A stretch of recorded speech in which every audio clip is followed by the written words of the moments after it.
Hey everybody, this is Eileen.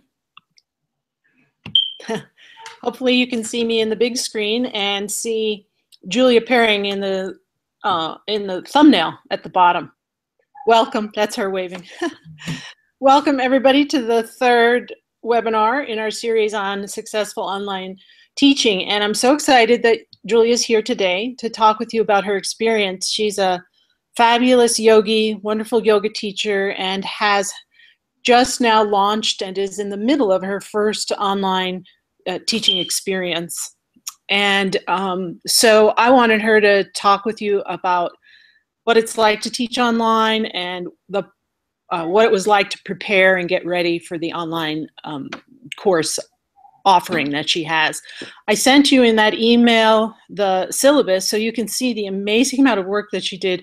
Julia decided on her first foray to just jump right in with a 12-week class, which was pretty amazing, but it has turned out wonderful. So Julia, thank you so much for being here, and I wondered if you could just start by telling us what your experience so far. I guess you're in your fifth week of teaching online, 5 out of 12.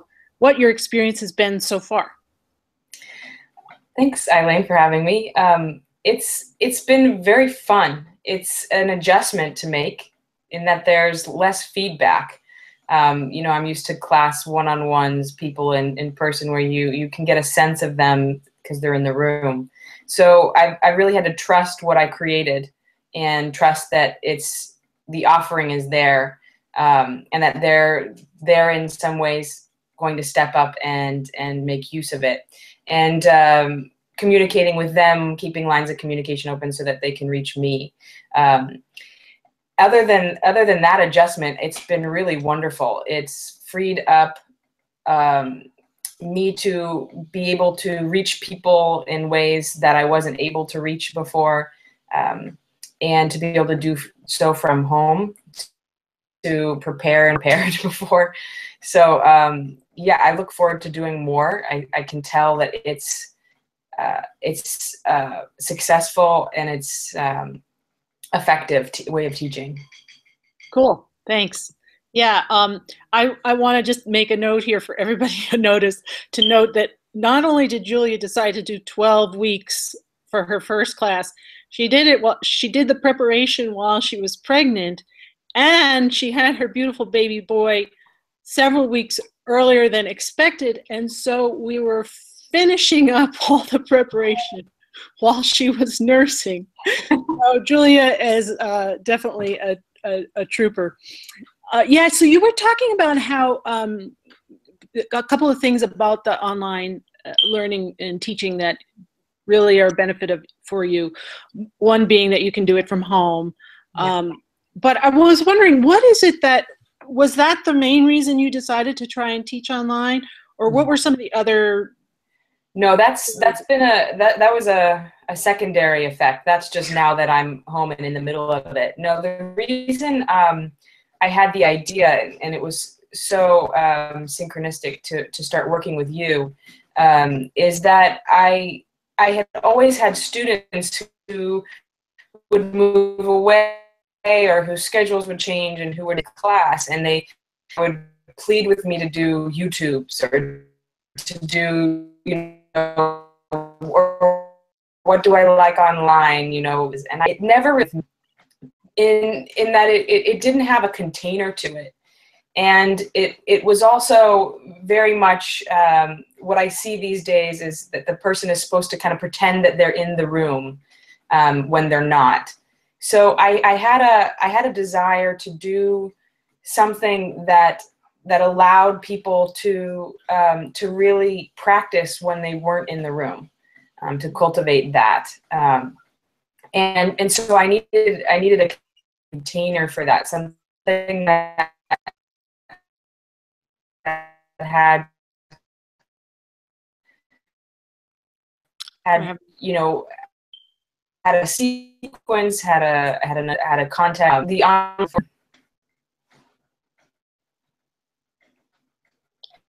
Her video is just a little out there.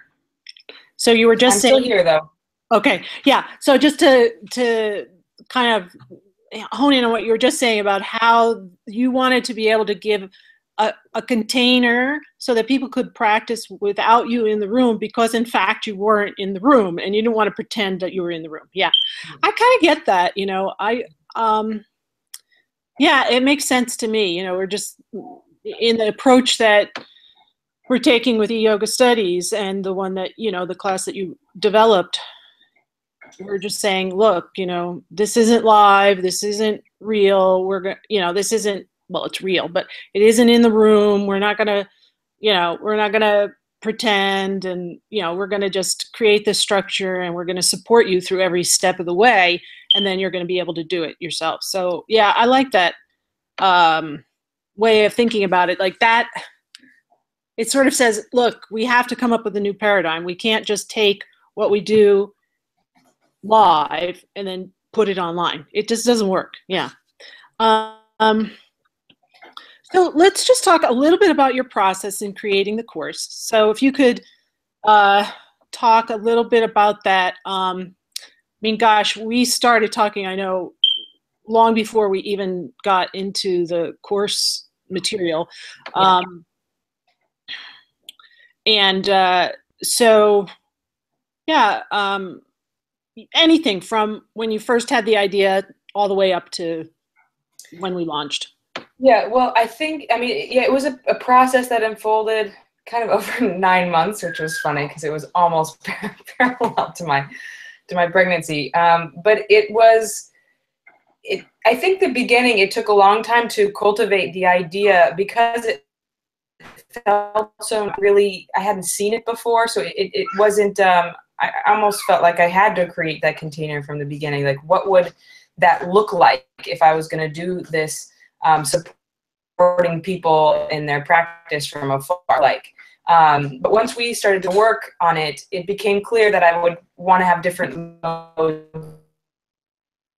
of teaching. To me, to see my movements or to them by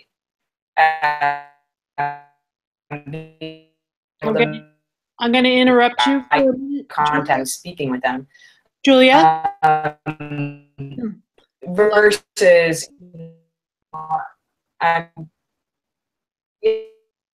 yeah,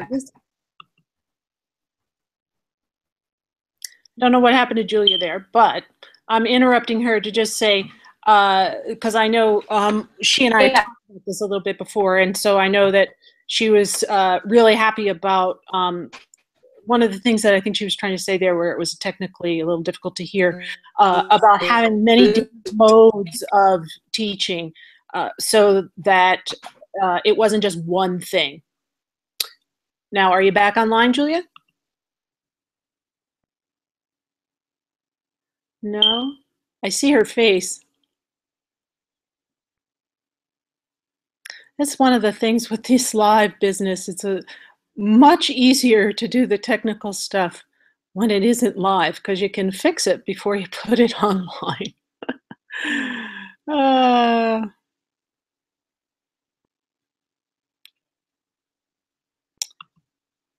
So, Julia, if you can hear me, maybe you could log out and log back in, and we could see if we could get you back online. In the meantime, I'd like to offer the folks who are on the webinar live the question.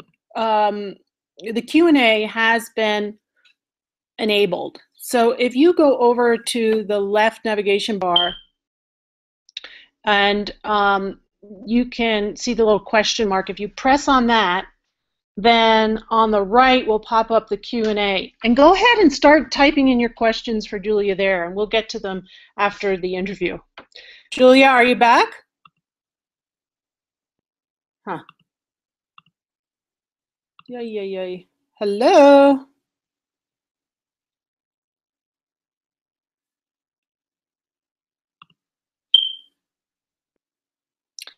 All right, so I don't know what happened to her, where she went.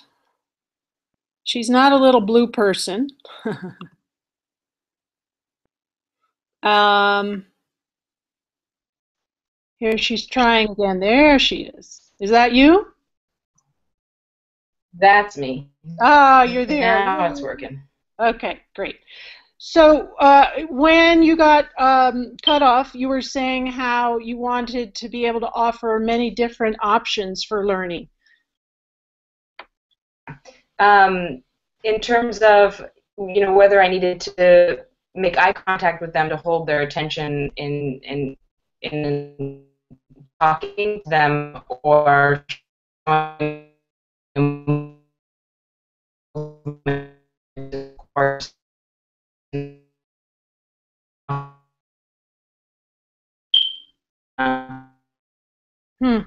We got the same problem. Versus in I wouldn't really want them to look at a screen. So, can you hear me? Now I can. Okay, good.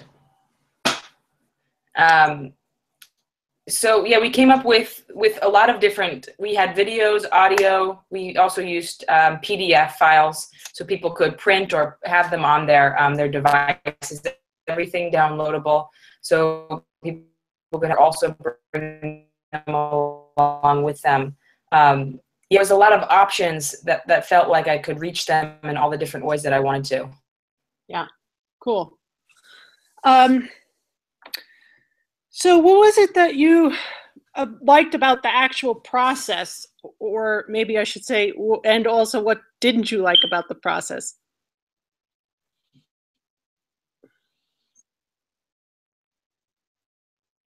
Seems Julia's connection isn't so great. Gosh, you'd think in the middle of New York City that everything would work fine. I'm sitting here in the boondocks of Montana. So, not sure exactly how we should proceed because Julia's connection just doesn't seem to be working. What I'd like you to, what we could do now though is, for sure, take a minute, everybody who's on the webinar live, to go ahead and type in your questions for Julia or for me about teaching online. You can access that Q&A by looking on the left navigation bar where the little question mark is. You click on that, and then on the right, you'll see a Q&A box that shows up. And you can just type in whatever question that you might have. This would be a good time to do it because it seems that Julia's connection is not so great. We can answer them either live if we get Julia back, or I can get her to type out some answers and send them to you. This is one of the reasons why I generally, she's trying to get back on. There you are. Okay. My time to go out again. We'll try it one more time. Let's move on and ask you, what is the most challenging part of creating and teaching the course? Most challenging is that you're not there to kind of hold their hand, which I didn't realize was something that happens during a practice, that they come to you so that space is set. So it's really up to them to engage. So it's interesting how I keep sending emails and inviting them, but I like that difficulty about it because it's the truth of practices in that it's really up to them to practice, to show up. So it's been like I half cheerleader and then half like allowing and just being like whatever they get, and that's good, and they will learn the joy and the tapasya of engaging and setting the time aside. So, yeah, It's kind of interesting because your topic, which is to help them develop a home practice, right? Yeah.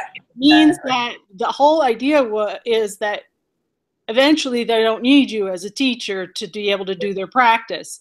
I mean, I shouldn't say they don't need you as a teacher, but they don't have to. The idea is that they wouldn't have to have any teacher there for them to do the practice. And then when they're not engaging with you as the teacher, you're thinking, oh my gosh, am I doing my job? Or is this a total bomb? You know, so it's kind of interesting irony because of the topic that you have, you know. But it is true. It is a challenge to get students to engage. And this is one of the reasons why I feel like it's really important, if that's what we want them to do, then we make it very clear from the beginning that that's, you know, an expectation that they'll be online, engaged in conversation, you know, a certain amount of time every week.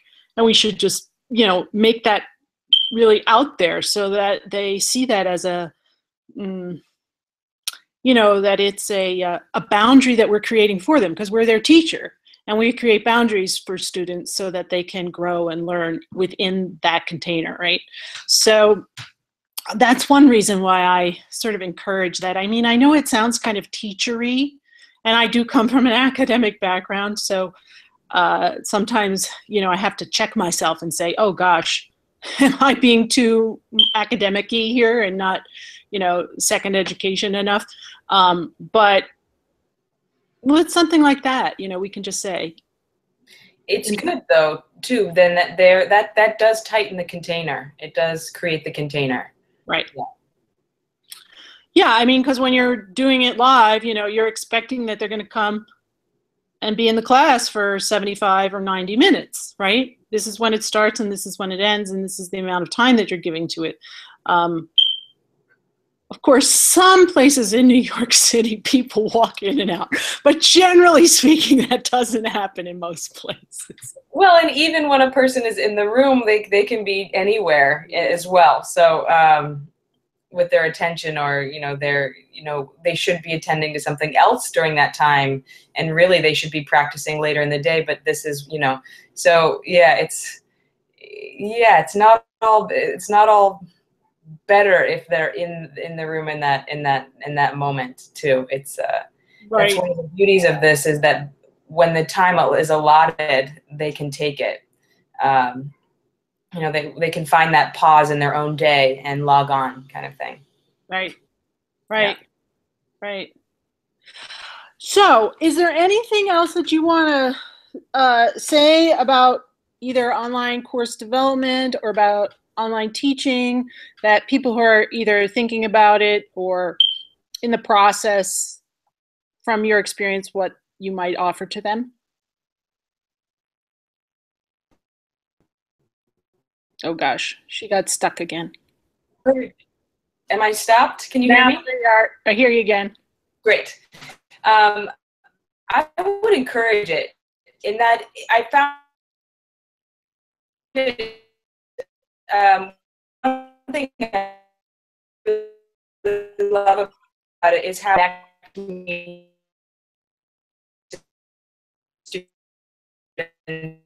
who are, for a few of the people, a bigger community. So I definitely encourage it. Yeah, I think that would be the last thing I would say about it. Cool. Okay, so we do have a few minutes. If anyone who's still online has any thing that they want to ask Julia, now would be a good time. Or me. And I'll also take this opportunity to say that if you're wanting to learn more about learn the skills and what you need to be able to create an online course, that I actually am offering an online course about that. It's a very meta kind of thing. And it's called Creating Online Courses That Matter. You probably have all received the email about that, but I'm going to be sending out that link again. And the other things to say is that for any of the folks who have been participating in these webinars, I'm offering a 10% discount for that class, just as my way of saying thank you for being involved in my first webinar series for this particular offering. And so I think that we're good to go. Feel free to give me, shoot me an email if you have any questions for me or something that comes up for Julia afterwards. We'd love to be able to be in conversation with you. Thanks so much, everybody. Bye.